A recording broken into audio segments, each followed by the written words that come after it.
நாள் 132 தியான பகுதி 1 சாமுவேல் 30 அதிகாரம் மற்றும் 31 அதிகாரம். 30 அதிகாரத்தை நாம் வாசிப்போமானால், அதில் தாவீது தன் மனுஷரை கூட்டிக் கொண்டு ஆகீஸ் ராஜாவிடமிருந்து சிக்லாகுக்கு வந்து சேருவதற்குள்ளாகவே அமலேக்கியர் சிக்லாகின் மேல் விழுந்து சிக்லாகை கொள்ளையடித்து அதை அக்கினியால் சுட்டெரித்து போட்டார்கள். அந்த சமயத்தில் சிக்லாகில் இருந்த எல்லா ஸ்திரீகளையும் சிறியவர்களையும் பெரியவர்களையும் அவர்கள் சிறைப்பிடித்து தங்கள் வழியே போய்விட்டார்கள். தாவீதின் மனுஷரும் பட்டணத்திற்கு வந்து பார்த்தபோது அது அக்கினியால் சுட்டரிக்கப்பட்டிருக்கிறதை கண்டு தங்கள் மனைவிகள் தங்கள் குமாரர் குமாரத்திகள் சிறைப்பட்டு கொண்டு போகப்பட்டதை அறிந்து கொண்டார்கள்.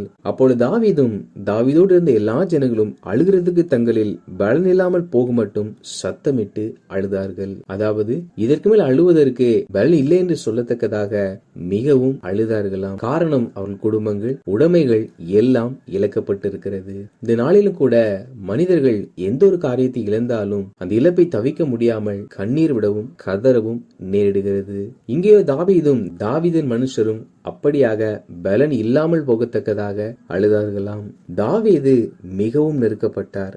இதனால் என்றால் எல்லா ஜனங்களும் தங்களுடைய பிள்ளைகளை இழந்து போனது நிமித்தமாக தாவீது நிமித்தமாக தான் நமக்கு இப்படி நேர்ந்தது என்று சொல்லி தாவீதை கல்லெறிந்து கொள்ள வேண்டும் என்பதாக தங்களுக்குள்ளே சொல்லிக் கொண்டார்கள். இங்கே தாவீதினுடைய மனைவி பிள்ளைகளும் கூட சிறைப்படுத்தி கொண்டு போகப்பட்டார்கள். ஆனால் அவர்களோ தங்கள் இழப்பின் நிமித்தமாக தாவீதுக்கு விரோதமாய் கிரியை செய்தார்கள். தாவீது என்ன செய்தார் என்றால், தாவீது தன் தேவனாகிய கர்த்தருக்குள்ளே தன்னை திடப்படுத்திக் கொண்டான். நாம் ஒரு இழப்பை சந்திக்கும் பொழுது கண்ணீர் ஒடிப்பதனால் அந்த இழப்பு ஒரு நாளும் மாறாது. மாறாக நாம் நம்மை கர்த்தருக்குள் திடப்படுத்திக் கொண்டு நாம் இழந்தவைகளை எப்படி நாம் சுதந்திரிப்பது என்றும் நம் நஷ்டப்பட்ட காரியங்களை எப்படி திருப்பிக் கொள்வது என்றும் அதை குறித்து நாம் யோசிக்கிறவர்களாகவே காணப்பட வேண்டும். தாவீது போனால் போகட்டும் என்பதாக நினைக்கவில்லை. அவர் கர்த்தருக்குள்ளாக தன்னை திடப்படுத்திக் கொண்டாராம். இந்த அனுபவங்கள் தேவஜனங்கள் ஒவ்வொருடைய வாழ்க்கையிலும் இருக்க வேண்டியது மிக அவசியமாகும். அப்படி நம்மை நாம் கர்த்தருக்குள் திடப்படுத்த பழகிக் கொள்வோம் என்றால் எந்த ஒரு கவலைகளும் வருத்தங்களும் துக்கங்களும் நம்மை ஒரு நாளும் தாக்க முடியாது. காரணம், நாம் கர்த்தருக்குள்ளாக நம்மை திடப்படுத்திக் கொள்ள பழகி விடுவோம். அப்படி தாவீதனை திடப்படுத்திக் கொண்டு கர்த்தரை நோக்கி அதை தண்டை பின்தொடர வேண்டுமா, அதை பிடிப்பேனா என்பதாக கேட்டான்.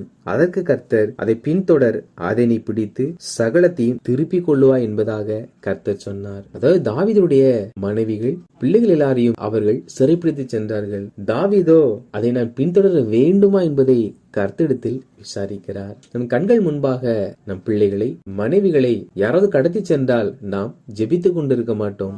ஆனால் இங்கேயோ தாவீதுடைய மனைவி பிள்ளைகளை கடத்தி சென்றிருக்கிறார்கள். தாவீது ஒரு யுத்த வீரன், யுத்தத்திற்கு செல்லாமல் தெய்வ சமூகத்தில் அமர்ந்து தேவனிடத்தில் ஜெபிக்கிறார். இது தாவீதிடத்தில் காணப்பட்ட மிக நல்ல ஒரு குணாதிசயமாகும். எல்லாவற்றையும் தன் விருப்பப்படி செய்யாமல் எல்லாவற்றையும் கர்த்தரிடத்தில் கேட்டு அவர் சொல்லுகிறபடி அவர் செய்கிறவராய் காணப்பட்டார். எனதான் கர்த்தர் தாவீது எனக்கு பிரியமானவன், எனக்கு சித்தமானதெல்லாம் செய்வான் என்பதாக சாட்சி கொடுத்தார். அப்படியே தாவீதோடு கூட இருந்த 600 பேரும் பேசோர் ஆற்றண்டைக்கு வந்தபோது அங்கே சிலர் நின்று போனார்கள். தாவீதோ 400 பேரோடு கூட இந்த தண்டை தொடர்ந்து போனான். அப்படி என்றால் 200 பேர் வரவில்லை. ஏன் அவர்கள் வர முடியவில்லை என்றால் அந்த 200 பேரும் விடாய்த்து போனபடியினால் பேசூர் ஆற்றை கடக்க மாட்டாமல் நின்று போனார்கள். அதாவது இந்த 600 பேரில் 200 பேருக்கு களைப்புகளும் சோர்வுகளும் உண்டாயிற்று. காரணம், அவர்கள் தங்கள் பலன் எல்லாவற்றையும் அழுவதிலேயே செலவழித்தார்கள். எனவே தாவீது தன்னோடு கூட இருந்த 400 பேரோடு கூட செல்லுகிறார். அப்பொழுது ஒரு வழியிலே ஒரு எகிப்தியனான வாலிபனை கண்டுபிடித்து அவனுக்கு அப்பமும் தண்ணீரும் கொடுத்தார்கள். அதை அவன் சாப்பிட்ட பின்பு அவனுடைய உயிர் திரும்ப அவனுக்குள் வந்தது. அவன் ராப்பகல் 3 நாளாய் அப்பம் சாப்பிடாமலும் தண்ணீர் குடியாமலும் இருந்தான். அதாவது இதில் வாலிபனை காண்கிறார்கள். அவன் 3 நாள் இரவும் பகலும் புசிக்காததனால் ஒரு மரித்து போன நிலைமையில் காணப்பட்டான். இவர்கள் தண்ணீரும் அப்பமும் கொடுத்தவுடன் அதை அவன் புசித்தவுடன் அவன் உயிர் அவனுக்குள் திரும்ப வந்ததாம். இது உணவினுடைய முக்கியத்துவத்தை நம்மால் பார்க்க முடியும். ஒரு மனிதன் நல்ல பலனோடு ஆரோக்கியமோடு வாழ வேண்டும் என்றால் அவன் ஏற்ற வேளையில் உணவு உண்ணுகிறவனாய் காணப்பட வேண்டும். அப்படி உணவு உண்ணும் போது அது இந்த மனிதன் ஜீவனோடு வாழ்வதற்கு பயனை தரும். அப்படி அவன் பிழைத்த பிற்பாடு அவனிடத்தில் நீ யாருடையவன் என்பதாக விசாரிக்க அவன் தான் ஒரு அமலேக்கியன் என்றும் அவன் வியாதியா இருந்தது நிமித்தமாக அவன் எஜமான் அவனை கைவிட்டதையும் சொல்லி சிக்லாக்கை அக்கினால் சுட்டெடுத்து போட்டோம் என்பதாக அவன் செய்தவைகளையும் கூட சொல்லுகிறான். தாவீதோ, நீ இந்த தண்டிடத்தில் என்னை கொண்டு போவாயாக என்று கேட்க, அதற்கு அவன், என்னை கொன்று போடாமல் என் எஜமான் கையில் ஒப்புக் கொடுக்காமல் இருப்பீரானால் நிச்சயமா நான் சொல்லுவேன் என்பதாக சொல்ல, தாவீது அதற்கு உடன்பட்ட பொழுது இவன் தாவீதையும் உன் சேனையும் அந்த தண்டின் வசமாக கொண்டு போய் விடுகிறான். அந்த சமயத்தில் அவர்கள் புசித்து குடித்து பெரிதான அந்த எல்லா கொள்ளைக்காகவும் ஆடி பாடி கொண்டிருந்தார்கள். தாவீதோ அன்று சாயங்காலம் துவங்கி மறுநாள் சாயங்காலம் மட்டும் அவர்களை முறிய அடித்தான். அவர்களை கொள்ளையாடி கொண்டு போன எல்லாவற்றிலும் சிறியதாகிலும் பெரியதாகிலும் குமாரரிலும் குமாரத்திகளிலும் ஒன்றும் குறைவுபடாமல் எல்லாவற்றையும் தாவீது திருப்பிக் கொண்டான். அதாவது எதை அவர்கள் கொள்ளையடித்தார்களோ அது சிறியது பெரியது என்று எல்லாவற்றையும் தாவீது திருப்பிக் கொண்டானாம். ஆண்டவர் கர்த்தர், நீ சகலத்தையும் திருப்பிக் கொள்வா என்று சொன்ன அந்த வார்த்தையின்படியே தாவீது சகலத்தையும் திருப்பிக் கொண்டான். இதில் 3 வகையான கூட்டத்தாரை நம்மால் பார்க்க முடியும். முதலாவது கூட்டத்தார் தங்கள் எதை எழுந்தாலும் அதற்கு கண்ணீர் மட்டுமே வடிப்பார்கள். அதை பெற்றுக்கொள்ள எந்த ஒரு முயற்சியும் செய்ய மாட்டார்கள். இரண்டாவது கூட்டத்தார் பின்தொடருவார்கள். ஆனாலும் சோர்வு சில பலவீனங்கள் வந்தவுடன் இழந்து போனதை பெற்றுக்கொள்ள வேண்டும் என்று தொடராமல் அப்படியே நின்று விடுவார்கள். மூன்றாவது கூட்டத்தார் அவர்களோ இழந்ததை குறித்து யோசித்துக் கொண்டிராமல் கர்த்தர்கள் தங்கள் திடப்படுத்திக் கொண்டு தேவ சமூகத்தில் காத்திருந்து கர்த்தருடைய வார்த்தை பெற்றுக்கொண்டு எவை இழந்தார்களோ அவை எல்லாவற்றையும் திருப்பி பெற்றுக் கொள்ளுகிறவர்கள். இதில் நாம் எவைகளா இருக்கிறோம் என்பதை அறிந்து கொண்டு நாம் எந்த நிலையில் இருந்தாலும் கர்த்தருக்குள் நம்மை திடப்படுத்திக் கொண்டு நாம் இழந்த எல்லாவற்றையும் மறுபடியும் பெற்றுக்கொள்ள அவர் சமூகத்தில் காத்திருந்து ஜெபிக்கும் பொழுது நிச்சயமாக நாம் எவைகளை இழந்தாலும் கர்த்தரவை அனைத்தையும் நாம் திரும்ப பெற்றுக் கொள்ளும்படி செய்கிற தேவனாயிருக்கிறார். இதற்கு பிற்பாடு தாவீது அவ்விடத்திலிருந்து வரும் பொழுது பேசோர் ஆற்றண்டையில் இருந்த அந்த 200 பேரையும் குறித்து விசாரிக்கிறார். அந்த சமயத்தில் தாவீதோடு கூட யுத்தத்திற்கு வந்த அந்த 400 பேரில் சிலர் இந்த 200 பேர் கூட வராதது நிமித்தமாக அவர்கள் மனைவிகளையும் பிள்ளைகளையும் அவரிடத்தில் கொடுத்தாலும் உடைமைகள் எது ஒன்றையும் அவர்களுக்கு கொடுக்க கூடாது என்பதாக சொன்னார்கள்.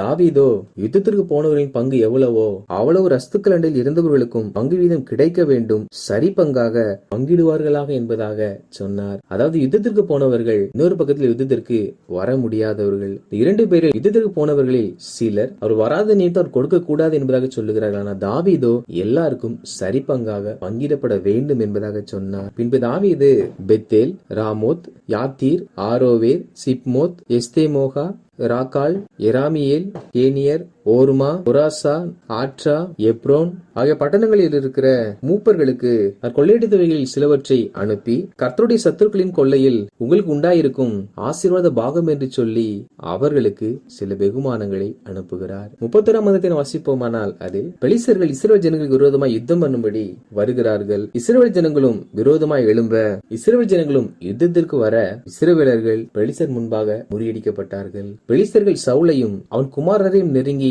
தொடர்ந்து சவுலின் குமாரனாகிய யோனத்தானையும் அபினதாபையும் மக்கிசுகாவையும் வெட்டி போட்டார்கள். அதாவது பெலிஸ்தர்கள் சவுலுடைய 3 குமாரர்களையும் கொன்று போட்டார்கள். மேலும் சவுலுக்கு விரோதமாய் யுத்தம் பலத்தது. வில்வீரர் சவுலை கண்டு சவுலை நெருங்கினார்கள். வில்வீரர் நிமித்தமாக சவுல் காயப்பட்டவுடன் தன் ஆயுதத்தாரியை நோக்கி, அந்த விருத்த சேதனம் இல்லாதவர்கள் வந்து என்னை குத்தி போட்டு என்னை அவமானப்படுத்தாதபடிக்கு நீ உன் பட்டயத்தை உருவி என்னை குத்தி போடு என்பதாக சொன்னான்.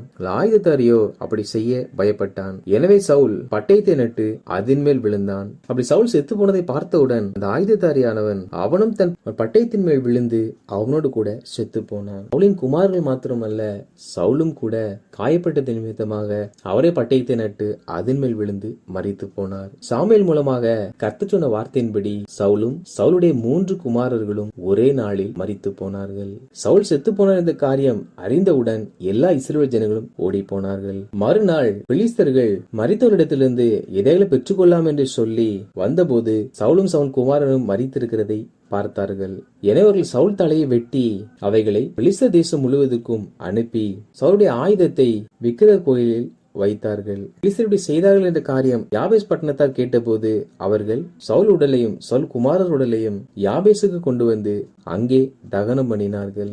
அதாவது சவுலுடைய தலைகளை வெட்டி அவர்கள் அதை வைத்து தங்கள் தேவன் தங்கள் கரத்தில் சவுலை ஒப்பு கொடுத்ததாக சொல்லி பெருமை பாராட்டி விக்கிரக தண்டைகள் எல்லாம் சவுளுடைய தலை கொண்டு போகப்பட்டது. எதை காண்பிக்கிறது என்றால் இவைகள் தான் அவமானமாகும். பொதுவாக மனிதர்கள் ஒரு மனிதன் உயிரோடு வாழும் பொழுது அவனை குறித்து குறை சொல்லுவார்கள். ஆனால் அந்த மனிதன் மரிப்பான் என்றால் மரிக்கும் நாளுக்கு பிற்பாடு இருந்து அந்த மனிதன் செய்த நல்ல காரியங்களை மாத்திரம்தான் சொல்லுவார்கள். இது உலகத்தில் நடக்கக்கூடிய ஒரு காரியமாகும். ஆனால் இங்கேயோ சவுல் உயிரோடு இருக்கும் பொழுது அவரை குறித்து ஜனங்கள் புகழ்ந்து பேசினார்கள். ஆனால் மரித்த பிற்பாடோ அவர் தலை வெட்டப்பட்டு அநேக ஜனங்களுக்கு காண்பிக்கப்பட்டு அவர் அவமானப்படுத்தப்பட்டவராய் மரித்து போனார். வாசித்த இந்த அதிகாரிகளின்படி கர்த்தர் ஜனங்களாகிய நாம் எந்த இழப்புகள் வந்தாலும் நாம் அதை நினைத்துக் கொண்டு கவலைப்பட்டு கொண்டிராமல் நாம் நம்மை கர்த்தருக்குள் திடப்படுத்தி கர்த்தரிடத்தில் கேட்டு நாம் இழந்த சகலவற்றையும் பெற்றுக்கொள்ளும்படிக்காக போராட வேண்டும். மேலும் நாம் ஏற்ற வேளையில் ஆகாரம் புசித்து ஒரு நபர் பிறருக்கு கொடுக்கக்கூடிய காரியத்தில் நாம் போய் ஒரு தடை கற்களாக நில்லாமல் கர்த்தருடைய சித்தத்தை கவனமாய் கேட்டு அதன்படி செயல்படுவோம். அப்படி நாம் செயல்படுவோம் என்றால் நிச்சயமாக நாம் இழந்த எல்லாவற்றையும் ஆண்டவரை கர்த்தர் நமக்கு திருப்பி கொடுத்து நம்மை ஆசீர்வதிப்பார். கர்த்தர் தாமே நம் இழந்த எல்லாவற்றையும் நாம் திருப்பிக் கொள்ள நமக்கு கிருபை தருவாராக. ஆமேன்.